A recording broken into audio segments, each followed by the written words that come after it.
Hey, what is going on, everyone? It's me, Mr. Mario, and welcome back to another episode of ModChat. This is episode 61, and in case you do not know, this is a, at minimum, monthly podcast I like to do, both here on YouTube as well as on most major podcasting sites, in which I kind of cover a few topics of interest to me in regards to modding updates, the modding world, modding news, all that fun stuff, just little projects and such that I might see all over the place that gain my interest or things that I want to talk about, and then I talk about them with you all here.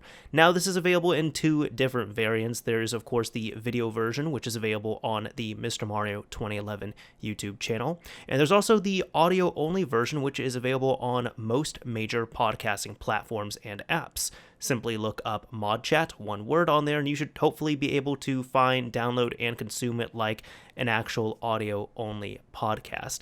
So one thing before we get into this, I did want to address this as well. I am on camera for the first time in at least 2 months. It's been a minute. I was having some camera-related issues, and hopefully they're kind of mostly worked through. I know there's some little stuff that I'm picking up here and there, but it's mostly at a point like this.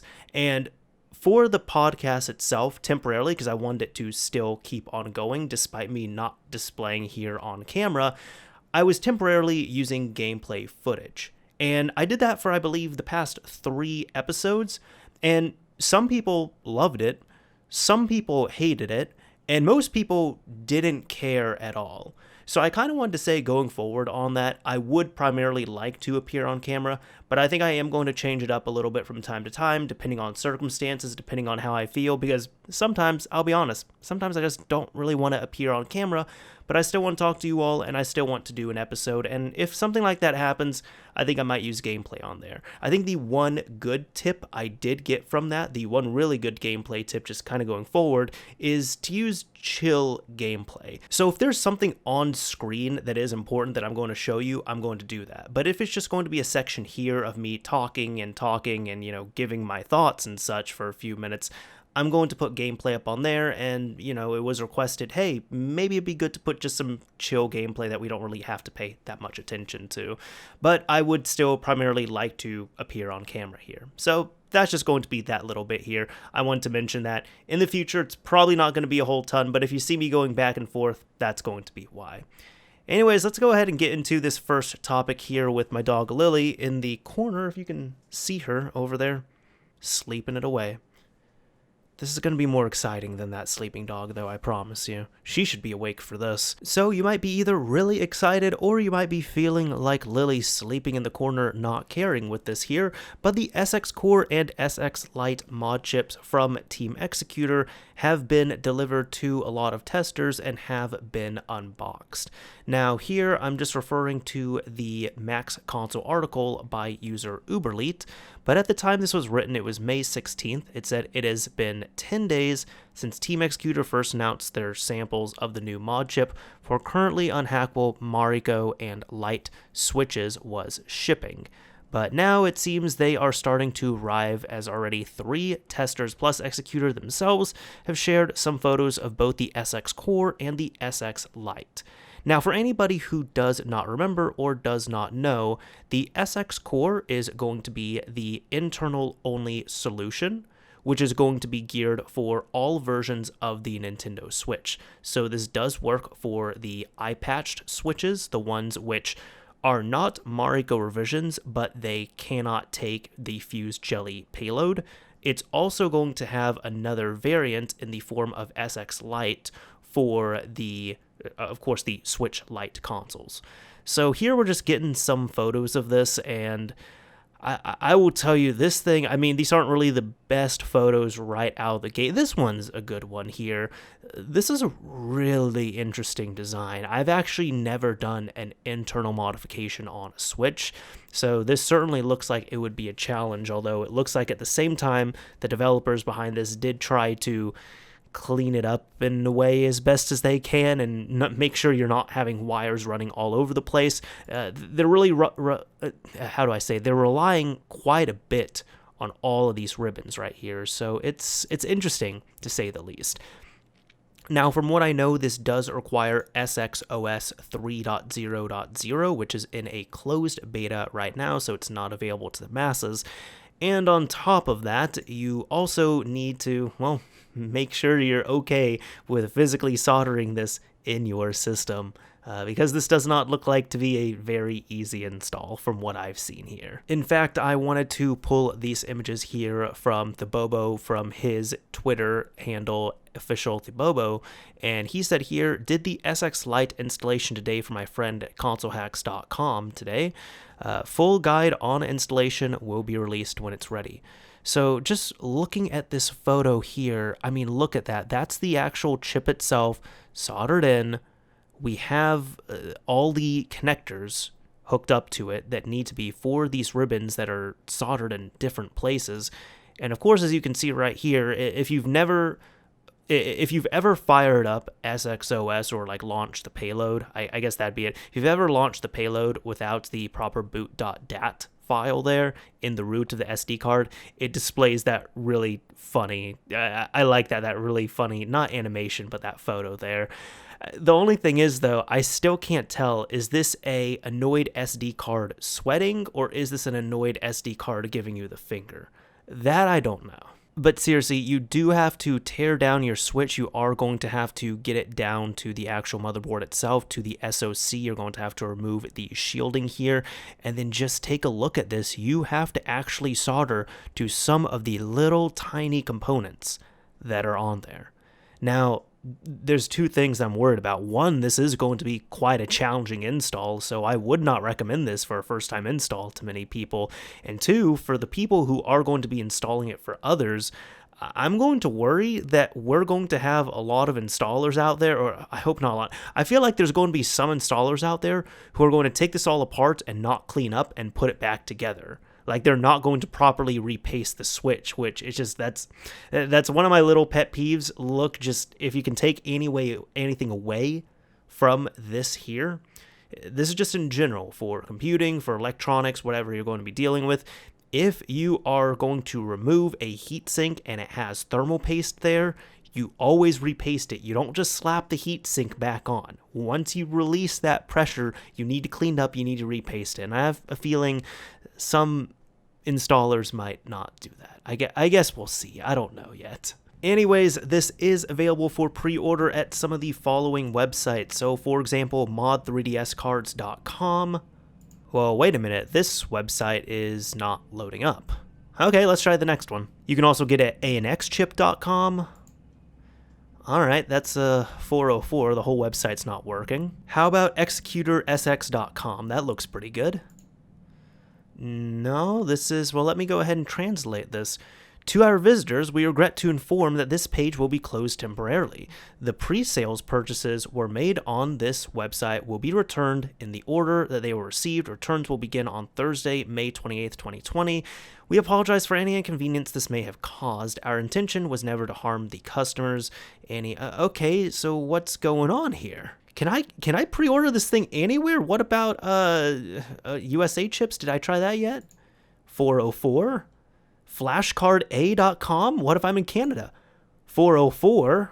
NX card? Like, do I have to go to the UK for this or what? This isn't working either. I don't know what's going on here. Actually, I do know what's going on. That was just a little bit of a bit there, but there's been a new slew of lawsuits that were handed out from Nintendo just in time for SX Core and SX Lite, and I do not at all think that this is a coincidence. So I'd read a couple articles on this, but I seem to like the one on GBA Temp more, so I'm going to cite this one from here saying Nintendo files 2 new lawsuits against Team Executor-related resellers by Krista Noren. Now here it's stated, the never-ending battle that sees Nintendo face off against the latest copyright-circumventing piracy device continues with 2 brand new lawsuits. On May 15th, Nintendo filed a couple of lawsuits involving entities responsible for reselling devices used for the, quote, sole purpose of which is to hack the Nintendo Switch video game console in order to allow people to play pirated video games. The first lawsuit against a group of websites and their respective John Doe owners for anxchip.com, axiogame.com, flashcard.a.com, mod3dscards.com, nxcard.com, sxflashcard.com, txswitch.com, and usachips.com, while the second suit specifically targets Tom Dilts Jr. and their company UberChips. So here it looks like Nintendo is seeking compensation for irreparable damages to the company, as all of the websites have warehouses within the United States, and thus fall within the confines of the law. The monetary demands amount to $2,500 per violation of 17 U.S.C. 1201, a DMCA provision, as well as $150,000 per violation of Nintendo's rights under the U.S. Copyright Act, in addition to possibly requesting profits the resellers received from selling the offending devices. So this here, again, this is not at all a coincidence to me. I believe that this was a specific target here to really shut down and thwart and make getting the SX Core and SX Lite devices as hard as possible, and not only completely shut it down for many sellers, but also scare off even more resellers as well. And I'm going to talk about my thoughts on that as well too. On this GBA Temp article, they actually link both of the lawsuits that were filed, because one of them was only filed against a single person, and the other one has been filed against about 8 different websites. So let's just take a brief look at those. So of course here we see the first court filing, and this is against all of these websites right here. Now, both of these are going to read about the same for the most part. However, this one is a little bit different when you get into it further, and it's something I haven't particularly liked about some of these reseller sites, and I have said multiple times, maybe not on ModChat, but at least in places where with people I've talked with and such, I've spoken about this multiple times and said this is what's going to screw everything up here. And here it is actually on 19 right here. Further, for those defendants which also sell memory cards full of pirated games, their creation and distribution of those cards violate Nintendo's exclusive right to reproduce and distribute its copyrighted works under 17 U.S.C. section 106(1) and 3, entitling Nintendo to the relief sought herein. So for anybody who does not know what that means there, Nintendo's looking for further damages because some of these websites were also, they weren't just selling SXOS and SX Core and SX Lite and, the SX Pro dongle. They weren't just selling those devices and keys, no. Some of the websites were also selling and advertising preloaded not memory cards, but preloaded micro SD cards full of pirated games, and you could pay a premium to get those. And that is when I knew, I'm like, that's not going to work out too well. Now, it looks like with the way Nintendo was verifying this is here. Below is a true and correct copy of an image captured on April 17th, 2020 of the defendants behind txswitch.com prominently boasting they sold a software license key for Team Executor's SXOS to a purchaser in Washington state.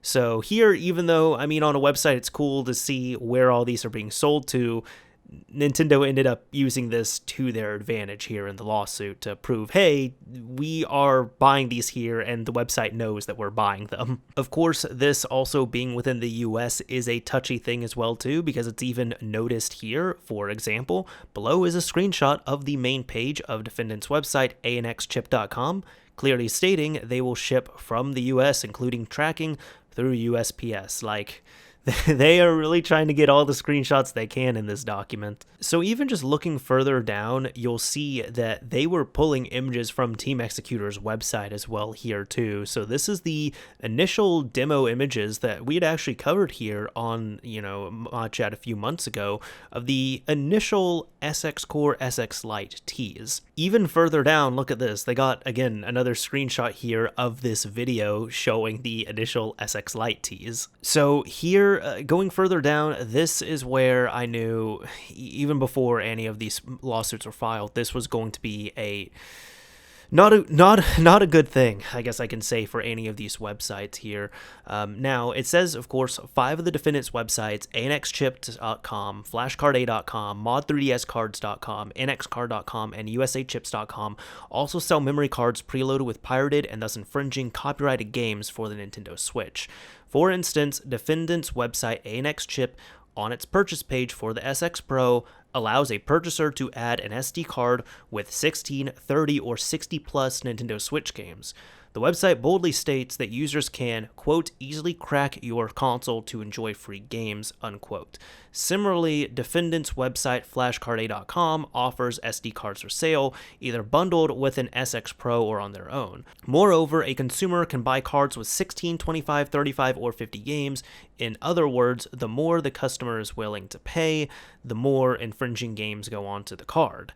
FlashCard A describes the product as a pre-installed SD card to play all Nintendo Switch games for free. Now here, there's actually an example where it's saying, to take USA chips for example, this website provides the below image with logos of games that are on the memory card they offer, and yeah, right here, I mean, you could see these on many different websites that were at least offering these in the past.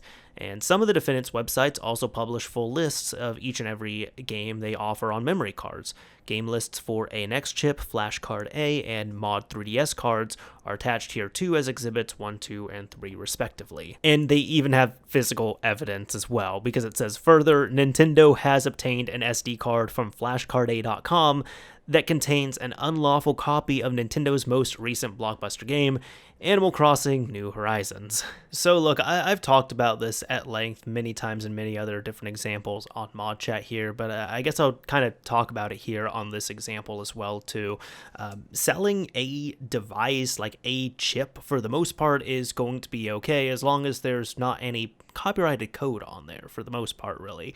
However, I knew these were going to be big right here because these websites were, they were doing two things, which I was just like, no, do not do that.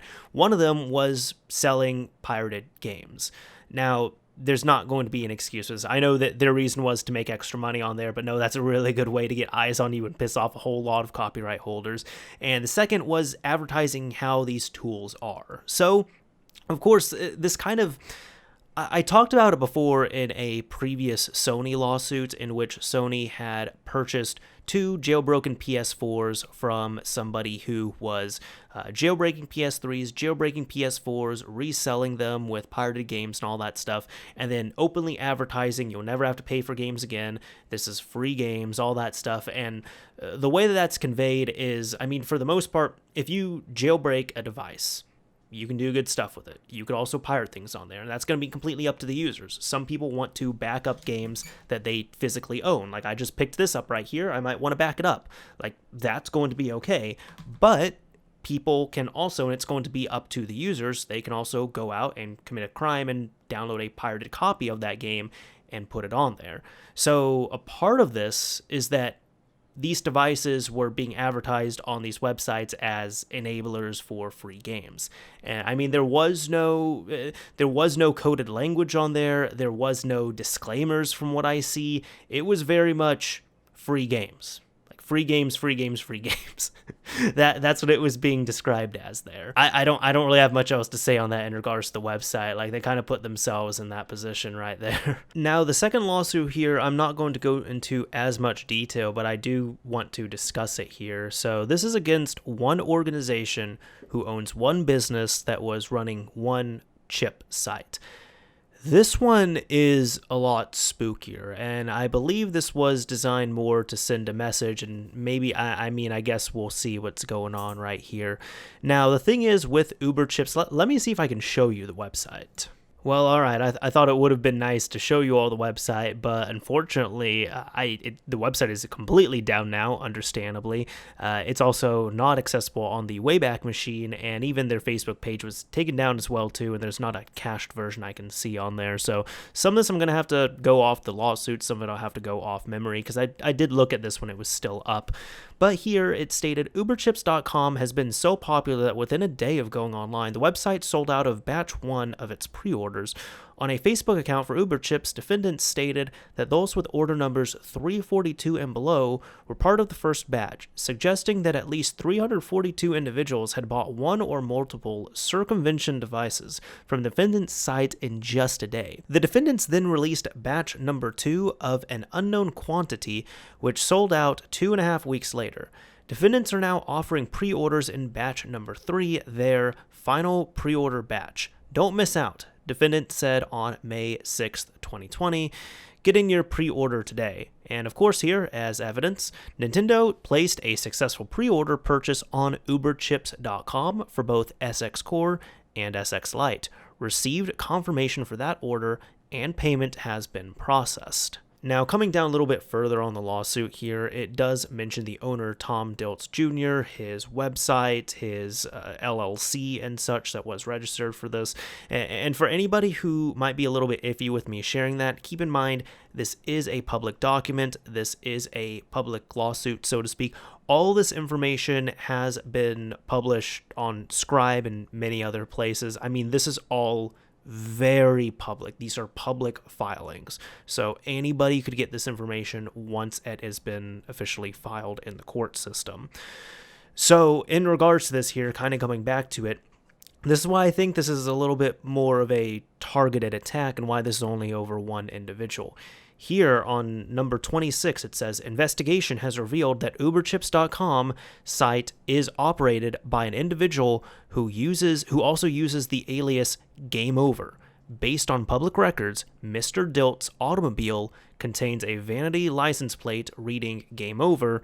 On information and belief, Mr. Dilt's is the operator of uberchips.com under the alias Game Over. So the reason why I say this one is a little bit more targeted and a little bit more spooky is for multiple reasons. One of which is this is a brand new site. All the other sites in the other lawsuits have been very established. They've been around for a while. People have known of them, like for at least a year or two. None of those sites are new sites, is what I'm trying to say. The second thing here is you also notice this UberChips here is not being lumped in with all the other websites, which is interesting to say the least here. And third, it's more the mention of his specific username, Game Over. I'm going to come back to that. And I guess the fourth point here I can make is these were pre-orders. This website was brand new. I mean, this website was made, I'm sure it was going to sell the SX dongle. Or is it SX Pro? I guess the SX Pro dongle. And I'm sure they were also going to sell SXOS licenses individually.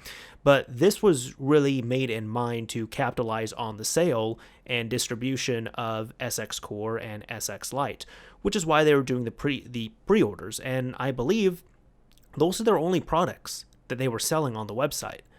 So they were only selling pre-orders for a product that is still not out yet at the time of recording this, which means that they might not have even had the product physically in hand.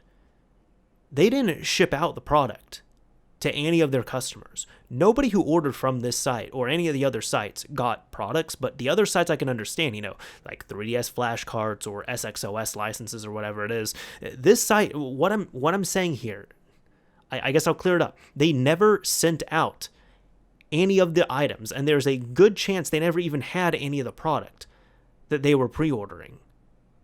But why is that? Well, let's go back to point number 3, Game Over. Now, I don't know this person on a friend level. I don't even know them on an acquaintance level. I've seen their name online. I think they've commented on 1 or 2 of my videos before. But as I understand, Game Over was at minimum a staff member on the Team Executor forum. So Game Over was known there. He's been known in other community websites as well. He's been known to be affiliated with Team Executor, is I guess what we can say on that safely there. So I think the reason why this was so specifically filed against this particular user and website and business is because they said, hey, this is the one of the closest ways we can get to Team Executor in a way here. I mean, we have a staff member on their website who just established a business who is now going to be selling this product here. So I'm not sure what's going to come of it further from that. Like right now, I mean, these are still currently ongoing and such, but I mean, just saying that out loud, that's very, if anyone doesn't believe that's targeted, explain why, because I don't understand that.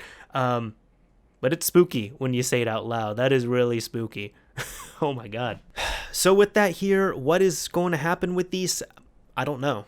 There hasn't been any settlements. There hasn't been, the legal system does move slowly, and I understand the checks and balances and such, but we will see what happens. But it looks like, at least in the short term, most of the major sites that were going to be selling SXOS and SX Core and SX Lite are no longer doing that.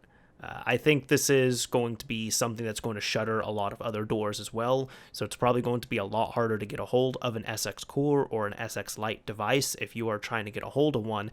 I guess we're going to see on that how that all plans out. Like, I don't own any of them. I wasn't a beta tester. I didn't pre-order on any of these websites, so I don't own either of these devices, nor do I have pre-orders to own either of these devices, but I guess we'll see what happens here. The very last thing I want to say on that is for anybody who thinks, oh, there's still going to be sellers and still going to be super easy to find them. I mean, maybe. Will there be sellers of these? Yeah.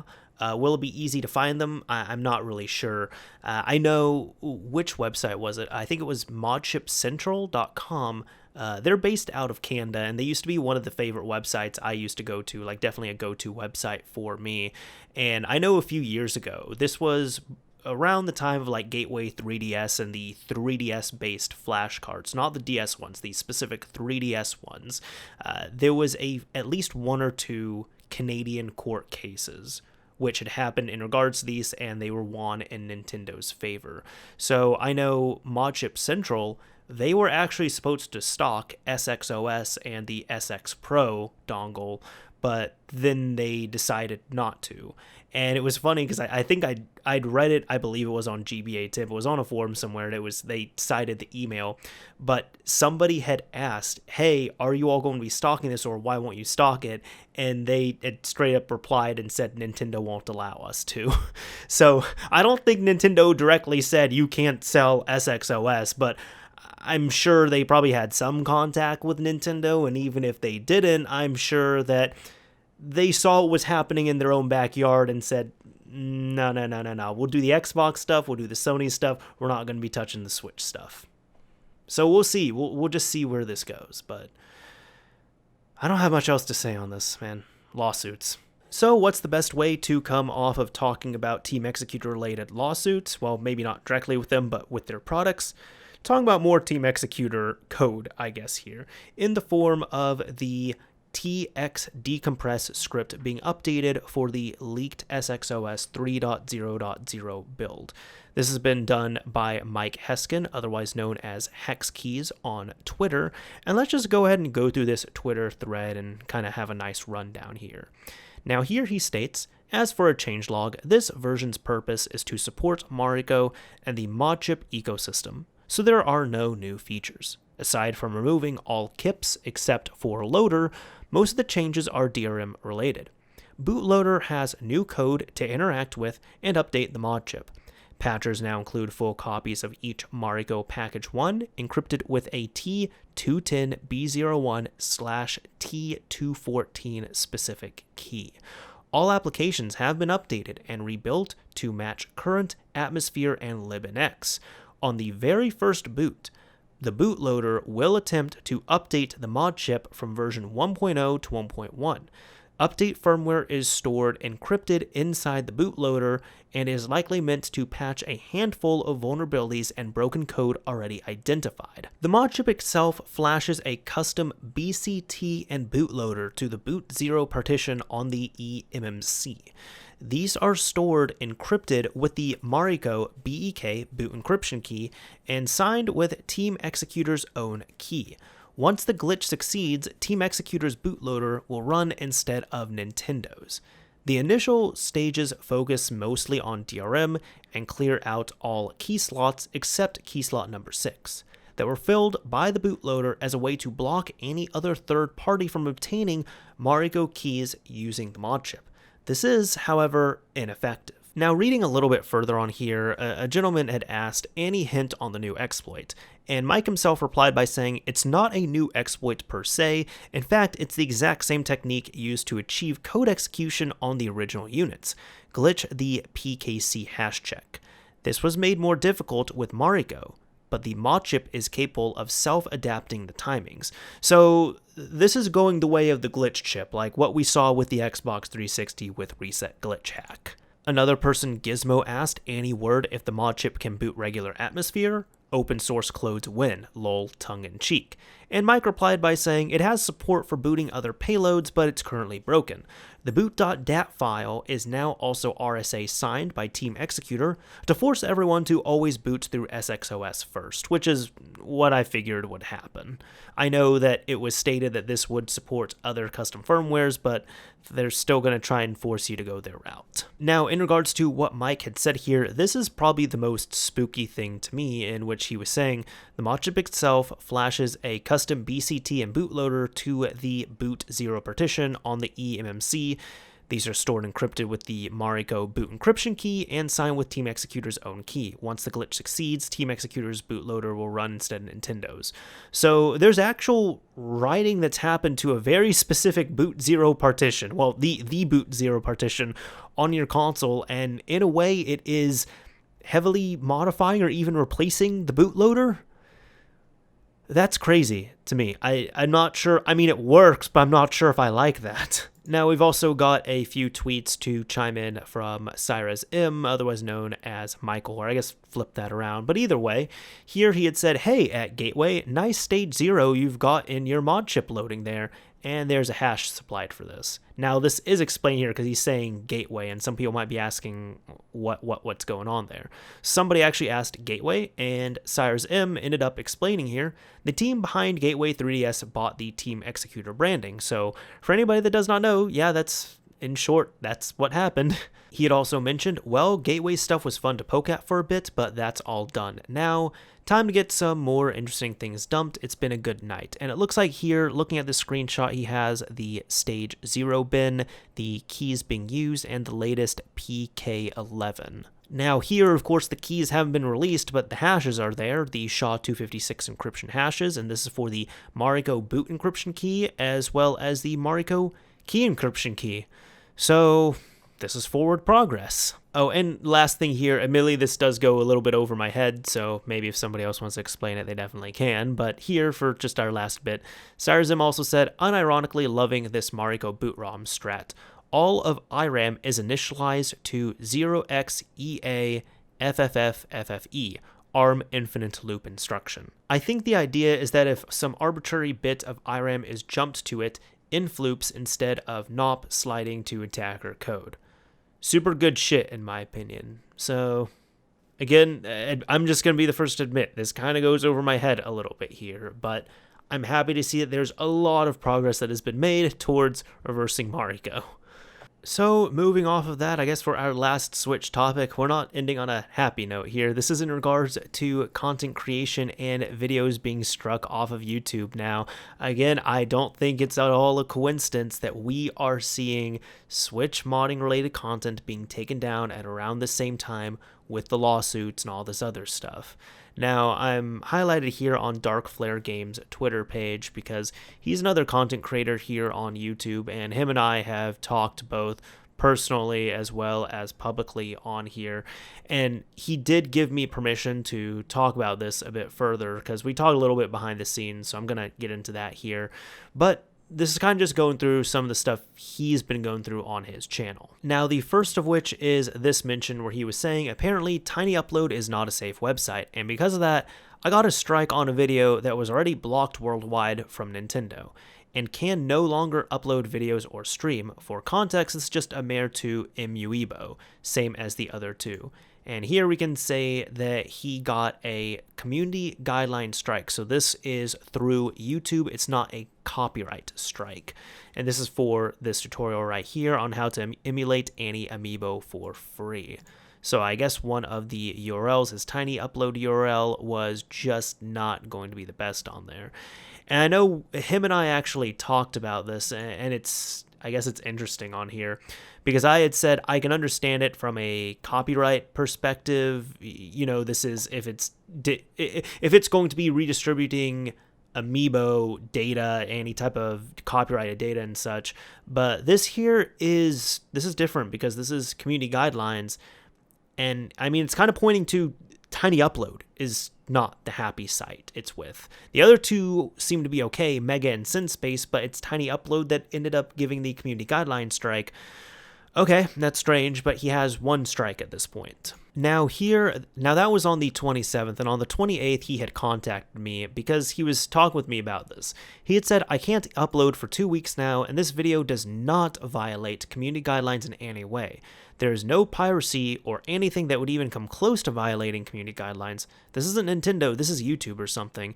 And here he has some screenshots for Switch, how to update Atmosphere and Hecate. And here it shows that there's the strike right there. It happened on the 28th, and he can appeal it. And yeah, now this is something where I was like, again, this is not copyright.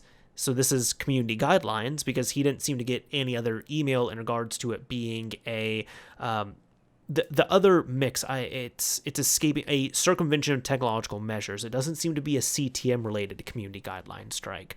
So it was at this point here, he was tweeting about this, but he had also messaged me privately about this as well too. Now, I'm not going to directly show the DMs on here. I'll kind of just read what was going on. But in short, he had kind of messaged me with these screenshots. He was like, dude, what do I do? Do you know about this? And I was saying, all right, first of all, because his Twitter was privated, I said, you should unprivate your Twitter.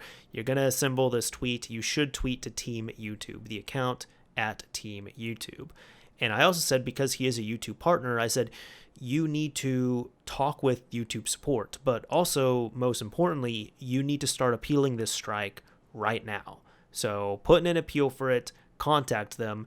And one nice thing is, I believe when you're of a certain level in a partner, and he was able to get level as in once you amass a certain amount of subscribers, and Darkflare counts in this threshold, you can actually communicate with a live chat.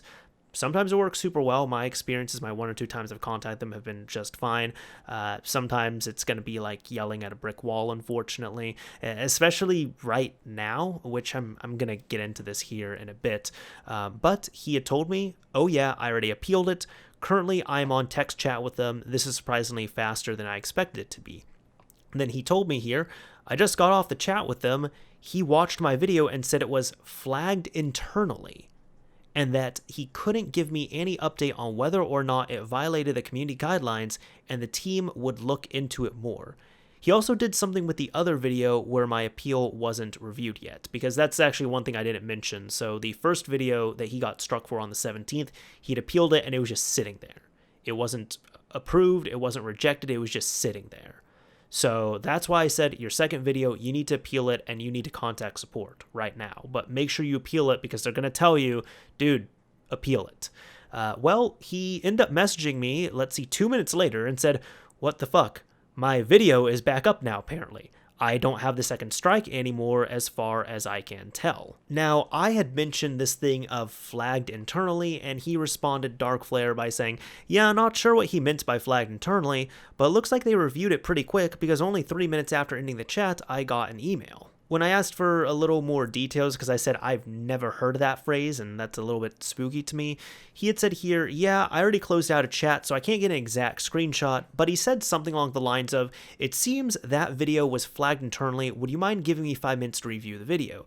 And then he watched it and couldn't tell me whether or not it was a violation when he finished. So, alright. Now, let me go ahead and talk about the YouTube side of things here. So with all of this stuff that has been happening right now in the world in regards to COVID-19, YouTube has made it very clear. I appreciate their transparency on this, but they were transparent and said, because of, COVID-19, because of us having to send employees home, we're going to be relying a lot more on automated bots and automated systems to flag down and strike down videos with community guideline strikes.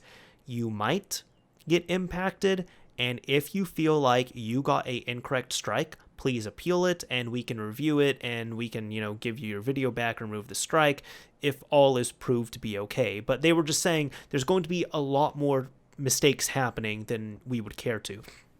And I think that's what's happening right now, especially when they're saying here, like when they directly told him it's been flagged internally, it's not a user. Like, it's not a public viewing user that went to a video and clicked flag and reported it.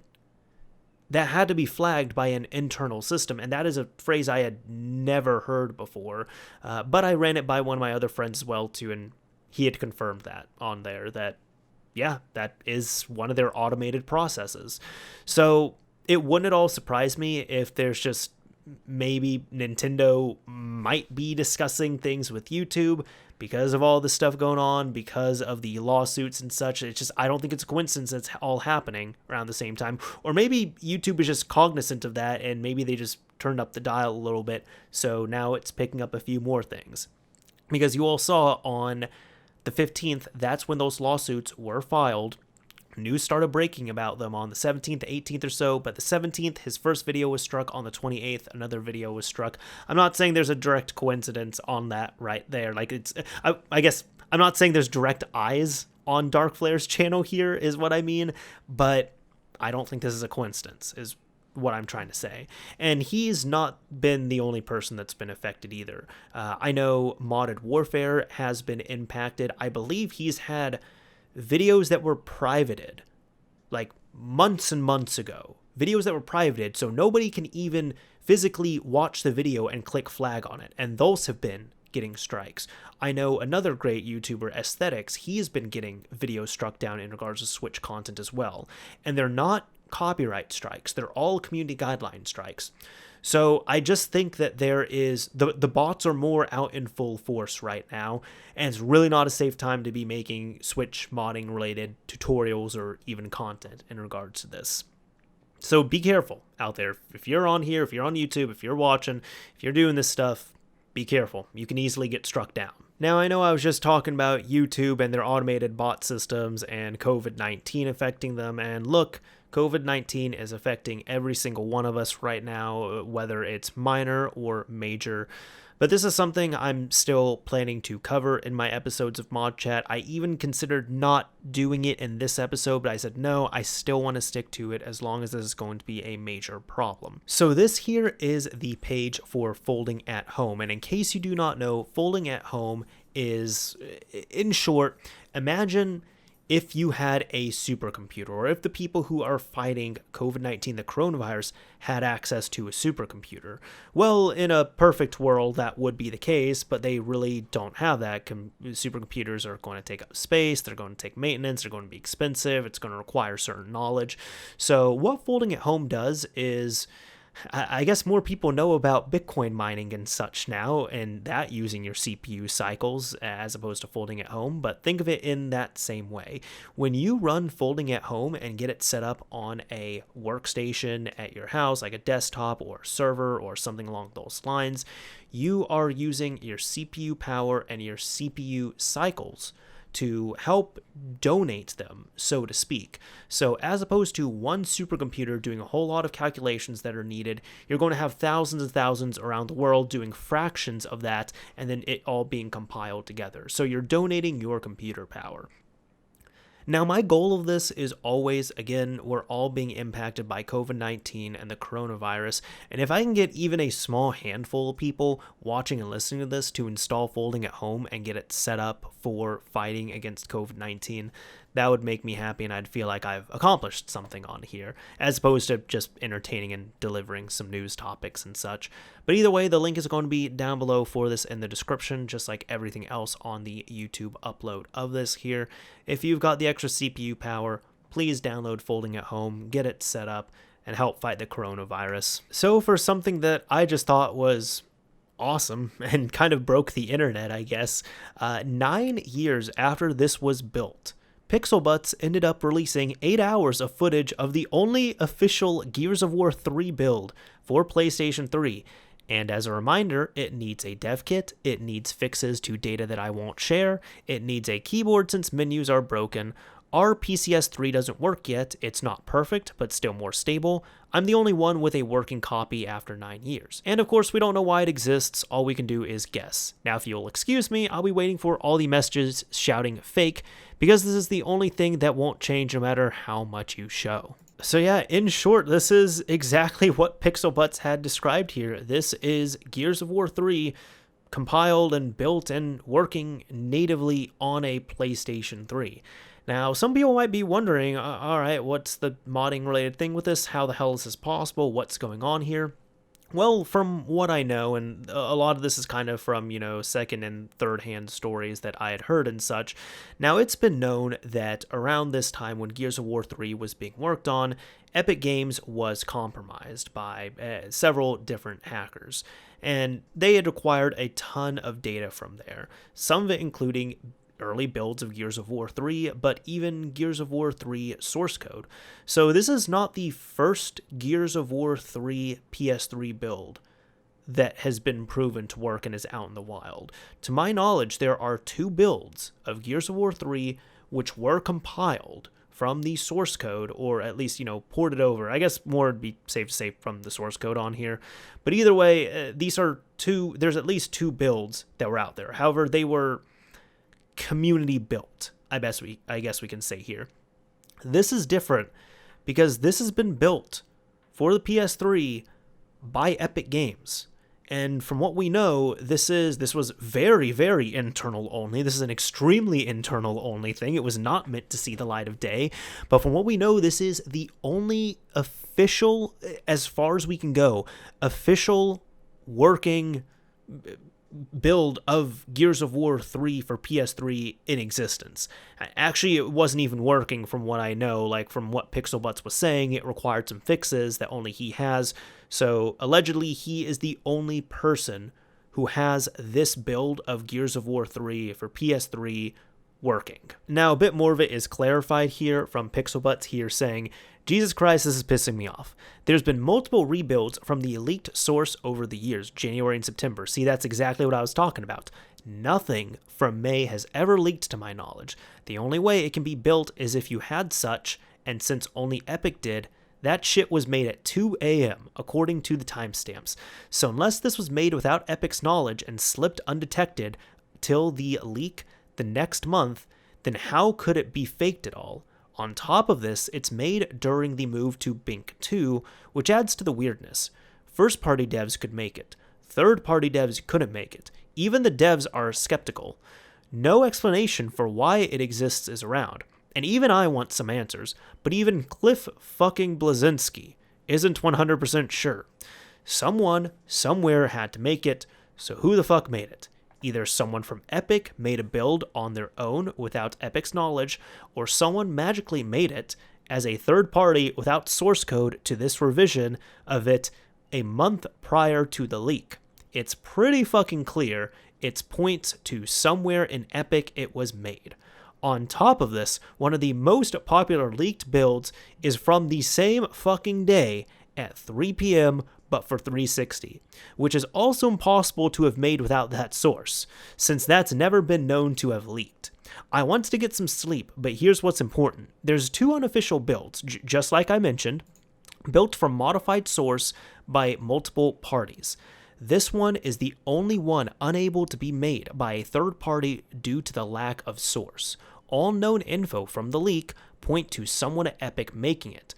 Oh, and it's just from a fucking build machine, the machine that has a sole purpose to compile builds. And here we have some evidence of that, some photographic evidence here. So one of the reasons why this was coming up as well here too is because a lot of people were calling this fake, but even the biggest person had called this fake. Look at this here. I actually had a little bit of a back and forth. So user here, Shinobi602 on Twitter, had said, apparently an ancient build of Gears of War 3 on a PS3 dev kit has surfaced on YouTube, and this is so neat and weird at the same time, and he linked the full playthrough. So Cliff Bleszinski, of all people, the person behind this, said 99% sure this is fake. And I came in and I said, well, then there's a 99% chance you didn't know your dev team was having some fun with this. Yeah, I'm going to laugh at my own little thing there, but hey. So he did respond to me and he said, we were swamped. There was no spare time to do this unless it was an engine test. So again, a lot of people are going to point to this and say, well, Cliffy B said it's 99% fake, and who the hell is Pixelbutt? So this is definitely fake. Well, there's a redemption arc on this, and I hope Pixelbutts did feel vindicated here. Kotaku had also covered this and said Gears of War 3 PS3 footage appears online. We've been untangling the mystery of its origins, and as an update, Steven Totillo from there had said, Epic tells me build was made by them. Wasn't part of any plan to bring game to PS3. Quote, this footage is a byproduct of Epic's internal Unreal Engine 3 testing process, which utilized both Gears and Unreal Tournament and was never part of any actual product work for PS3, end quote. And then Pixelbutts here, of course, said, thank fucking God we got to the bottom of it. So I'm going to have some gameplay of this Gears of War 3 PS3 build just being shown here while I kind of riff about this a little bit. So just recapping that here. Again, we have this PS3 build that has been discovered, that was fixed, which is the only officially made and compiled PS3 build of Gears of War 3 from Epic Games themselves. But then there's not any big, I guess, public proof of it, I guess we can say. Yes, there are trusted people within the community, the dev kit community, the modding community who can verify this, but the public en masse is not going to believe that. They want someone like Cliffy B to say it's real or it's fake, which Cliffy B had said it is fake. But it was further confirmed that this was actually all real, which is really cool to see. Now, what was going on with this? How did this happen here? So I actually wanted to appear for this because I want to use my hands a little bit to describe a few things. So first of all, I'm not a programmer. I'm not a programming wizard, but I have programmed in the past before. I have compiled. I've done all that fun stuff. Not to any hardcore extent, mind you. Like, I'm not a coder by profession, but mind you, let's just get into this here. So first of all, for people who are thinking that it was super impossible to do this and such, not so much. I mean, this would have been built within the Unreal Development Kit, which is the dev kit that, or software development kit, I guess we should say. Yeah, it's a SDK. The dev kit is the hardware, and it's called the UDK for this. The point is on here, I kind of just had to get my ducks in a row. When you're writing your code, when you have everything going on, and when you go to compile, you can choose the platform that you want to compile it to run it on. And it's not just UDK that has this. It's going to be many other platforms as well, too. That's how you see games that get ported over. Yeah, there's going to be some changes that are going to be made. You can't just cleanly take Xbox 360 code and shove it into PS3 and then hit compile. There's going to inevitably be some changes that need to be made.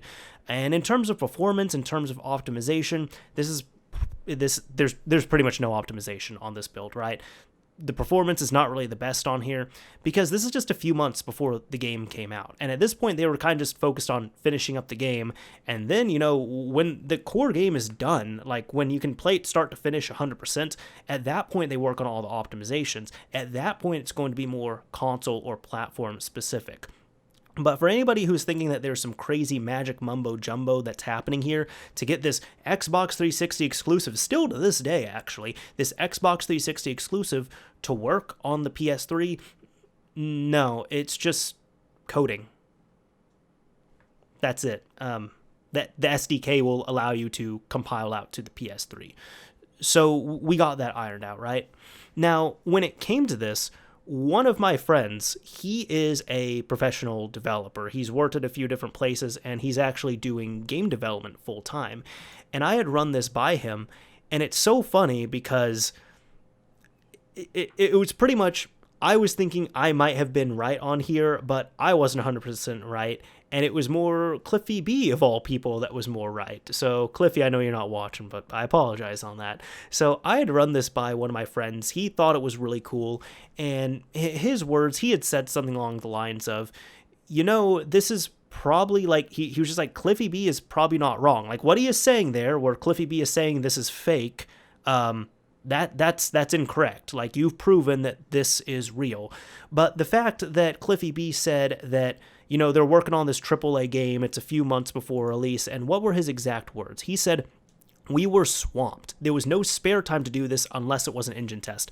My friend looked at that and said, yeah, no, he's 100% right on there. There's absolutely no way they were just having some fun and decided to, oh, let's build out a PS3 version of this. Like, no, they were crunching. They were working hard on getting this game out there. They were swamped. They had no free time, fun time, spare time to just build out a build for PS3. So my friend, before that news even came out from Steven Totillo, he had looked at it and he said, I think this is probably somebody from, because he even asked me, he's like, remind me, what is the dev kit behind this, or what is the platform? And I said, be the Unreal dev kit. He said, okay, yeah, the Unreal development kit. It was probably somebody on that team who was working on that, who just needed something to test. Because, and he was saying with him, when I want to test something on an engine I'm working on or doing something, I want to grab something big, and I want to grab something that's going to stress the engine. So at that time, I guess that makes sense. Like, you know, you're working at Epic Games, you're working on the UDK or the Unreal Engine, and you're just kind of like looking around like, okay, like what is big, what's not really optimized, what's going to stress this out? Oh, I know, we got Gears of War 3 right here. Let's go ahead and compile that. So that makes more sense to me on there.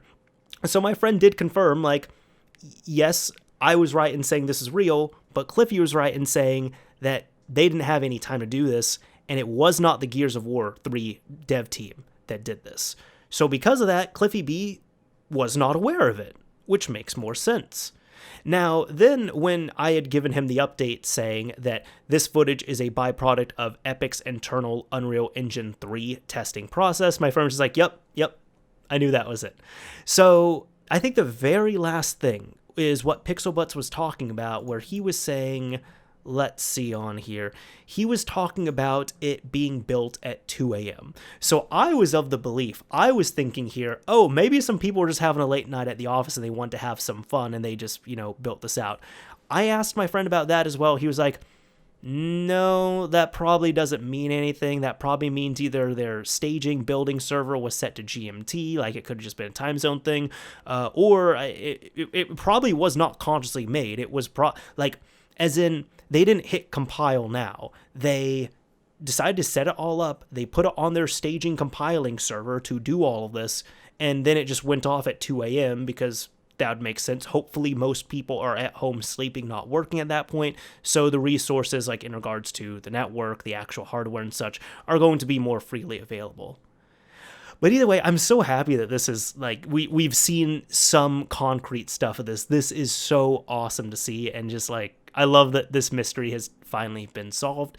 And we can also now say that that Gears of War 3 was technically not an Xbox 360 exclusive. I don't know if you want to get cute about it, but I find stuff like this to be awesome, you all. Now let's talk about something that is an Xbox 360 exclusive still here as well.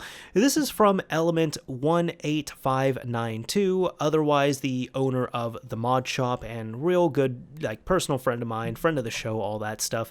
And here is his GitHub link for the NAND-X. And it's very simple. NAND-X, clone of the NAND-X. Seems simple enough, right? Well, I mean, that is and isn't what it is. Like, in short, yes, this is a clone of the NAND-X, but let's give this some more substance on here as well, too. For anybody that does not know, when you are modifying an Xbox 360, or even, you know, screw modification on there, the Xbox 360 has a NAND on there, and let's say, okay, let's go back to this. If you want to modify your system, part of that is you have to dump the NAND and decrypt it, and then build a new NAND and flash it back over. And that's made easy with a NAND programmer and made possible with it, but the NAND-X is my go-to because it works well and it's fast. It takes like 2 minutes to dump a 16 megabyte NAND. It's great on there. So this is really cool because this has been open sourced. Like, you can come here, you can, you know, download the zip file right here, and all of the Gerbers to build this yourself are here. The software is going to be here as well too. You can flash this. Now, the software is, I wouldn't say that's open source, but I'll just put it like this. There are publicly released updates for the NAND-X, which you can use to reflash your NAND-X. So you can use these Gerbers here to build out your own NAND-X, to get everything fabricated. And then you can solder and build everything yourself here. And then you can take the firmware file and flash it onto the NAND-X and have your own perfectly working cloned NAND-X setup. So a big thank you and shout out to Element for freeing this piece of hardware. This is definitely a very nice piece of hardware to have in a Xbox 360 modding arsenal, and I'm happy to see it get open sourced. The software is already out there, but now the hardware is technically out there as well too. Alright, now for our very last topic, this is something I like to save for something that's either funny or cool or awesome, and this is an actual like topic here I want to cover, but something that I think is also really awesome. It's going to be Insignia, the original Xbox Live service, and this is going to be a revival of the 1.0 Xbox Live. Now, some people might be asking, okay, dude, why the hell are you talking about this again? You talked about that one project a few years ago. You just talked about Noble Live. Now Insignia, what is the big deal about this? Why do you love these so much? Well, I love this because, one, this is made by Luke Usher, who I was not super familiar with him, but I got to learn a little bit more about what he does, so I will get into that here in a little bit. But secondly, this is a lot further in progress than any of the other servers that we had seen. As you can see right here in this video on the official Insignia YouTube page, he is going through and he is creating a gamer tag. He's going through the whole sign-up process for Xbox Live on original Xbox hardware. And this here is really cool. This was announced to the world on May 20th of this year. So let's read a little bit further into this. How about that? I found out about this on a Reddit page here post on original Xbox, and it was saying, announcing Insignia. Insignia is a replacement server for the Xbox's online services and is currently in private development. This service will not require any modifications or patches to software and will work with both stock and modded consoles as long as you have a way to dump keys. A one-time game exploit could be used for this. The implementation is completely clean room and has been in development since late last year. We hope to have games working by autumn 2020, but we cannot confirm anything at this time. Important notes, Xboxes with a hard drive key nulled, aka all set to 0, will not work on live due to Microsoft's implementation. Any other repeating pattern or your original Xbox hard drive key will work fine.